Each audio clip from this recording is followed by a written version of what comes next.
एकादशियों का महात्म्य सुनने में अर्जुन को अपार हर्ष की अनुभूति हो रही थी। जया एकादशी की कथा का श्रवण रस पाने के बाद अर्जुन ने कहा, हे पुंडरीकाक्ष, फाल्गुन माह के कृष्ण पक्ष की एकादशी का क्या नाम है तथा उसके व्रत का क्या विधान है? कृपा करके मुझे इसके संबंध में भी विस्तार पूर्वक बताएं।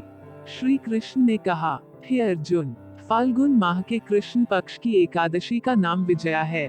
इसके व्रत के प्रभाव से मनुष्य को विजय मिलती है। इस विजया एकादशी के महात्म्य के श्रवण व पठन से सभी पापों का अंत हो जाता है। एक बार देवर्षि नारद ने जगत पिता ब्रह्मा जी से कहा, हे ब्रह्मा जी, आप मुझे फाल्गुन माह के कृष्ण पक्ष की विजया एकादशी का व्रत तथा उसकी विधि बताने की कृपा करें।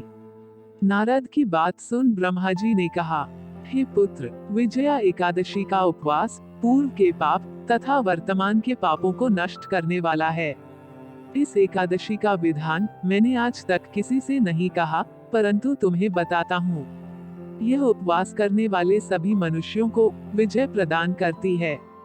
अब श्रद्धा पूर्वक कथा का श्रवण करो।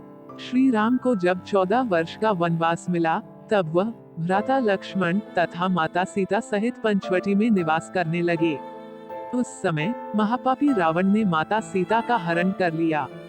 इस दुखद घटना से श्री राम जी तथा लक्ष्मण जी अत्यंत दुखी हुए और सीता जी की खोज में वन वन भटकने लगे। जंगल जंगल घूमते हुए वे मरणासन जटायु के पास जा पहुँचे। जटायु ने उन्हें माता सीता के हरण का पूरा वृतांत सुनाया और भगवान श्री राम जी की गोद में प्राण त्याग कर स्वर्ग की तरफ प्रस्थान किया। कुछ आगे चलकर श्री राम व लक्ष्मण की सुग्रीव जी के साथ मित्रता हो गई और वहां उन्होंने बाली का वध किया। श्री राम भक्त हनुमान जी ने लंका में जाकर माता सीता का पता लगाया और माता से श्री राम जी तथा महाराज सुग्रीव की मित्रता का वर्णन सुनाया। वहां से लौटकर हनुमान जी श्री रामचंद्र जी के पास आए और अशोक वाटिका का सारा वृतांत सुनाया। सब हाल जानने के बाद श्री रामचंद्र जी ने सुग्रीव की सहमति से वानरों तथा भालुओं की सेना सहित लंका की तरफ प्रस्थान किया। समुद्र किनारे पहुंचने पर श्री राम जी ने विशाल समुद्र को घड़ियालों से भरा देखकर लक्ष्मण जी से कहा, हे लक्ष्मण, अनेक मगरमच्छों और जीवों से भरे इस विशाल समुद्र को कैसे पार करेंगे? प्रभु श्री राम की बात सुनकर लक्ष्मण जी ने कहा, भ्राताश्री, आप पुराण पुरुषोत्तम आदि पुरुष हैं। आपसे कुछ भी विलुप्त नहीं है। यहाँ से आधा योजन दूर कुमारी द्वीप में वक्दव्य मुनि का आश्रम है। वे अनेक नाम के ब्रह्माओं के ज्ञाता हैं। वे ही आपकी विजय के उपाय बता सकते हैं।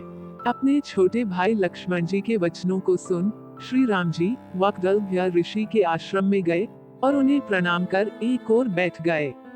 अपने आश्रम में श्री राम को आया देख महर्षि वक्दव्य ने पूछा, हे श्री राम, आपने किस प्रयोजन से मेरी कुटिया को पवित्र किया है? कृपा कर अपना प्रयोजन कहे प्रभु। मुनि के मधुर वचनों को सुन श्री राम जी ने कहा, हे ऋषिव, मैं सेना सहित यहाँ आया हूँ और राक्षस राज रावण को जीतने की इच्छा से लंका जा रहा हूँ। कृपा कर आप समुद्र को पार करने का कोई उपाय बताएं। आपके पास आने का मेरा यही प्रयोजन है। महर्षि वक्दव्य ने कहा, हे राम, मैं आपको एक अति उत्तम व्रत बतलाता हूँ, जिसके करने से आपको विजय श्री अवश्य ही प्राप्त होगी। यह कैसा व्रत है मुनिश्रेष्ठ, जिसे करने से समस्त क्षेत्रों में विजय की प्राप्ति होती है? जिज्ञासु हो श्री राम ने पूछा। इस पर महर्षि वक्दव्य ने कहा, हे श्री राम, फाल्गुन माह के कृष्ण पक्ष की विजया एकादशी का उपवास करने से आप अवश्य ही समुद्र को पार कर लेंगे और युद्ध में भी आपकी विजय होगी। हे मर्यादा पुरुषोत्तम, इस उपवास के लिए दशमी के दिन स्वर्ण, चांदी, तांबे या मिट्टी का एक कलश बनाएं। उस कलश को जल से भरकर तथा उस पर पंच पल्लव रखकर उसे वेदिका पर स्थापित करें। उस कलश के नीचे सतंजा अर्थात मिले हुए 7 अनाज और ऊपर जौ रखें। उस पर विष्णु की स्वर्ण की प्रतिमा स्थापित करें। एकादशी के दिन स्नानादि से निवृत्त होकर धूप, दीप, नैवेद्य, नारियल आदि से भगवान श्रीहरि का पूजन करें। वह सारा दिन भक्तिपूर्वक कलश के सामने व्यतीत करें और रात को भी उसी तरह बैठे रहकर जागरण करें। द्वादशी के दिन नदी या तालाब के किनारे स्नान आदि से निवृत्त होकर उस कलश को ब्राह्मण को दे दें। हे दशरथ नंदन, यदि आप इस व्रत को सेनापतियों के साथ करेंगे तो अवश्य ही विजयश्री आपका वरण करेगी। मुनि के वचन सुन तब श्री रामचंद्र जी ने विधिपूर्वक विजया एकादशी का व्रत किया और इसके प्रभाव से राक्षसों के ऊपर विजय प्राप्त की। हे अर्जुन, जो मनुष्य इस व्रत को विधि विधान के साथ पूर्ण करेगा उसकी दोनों लोकों में विजय होगी।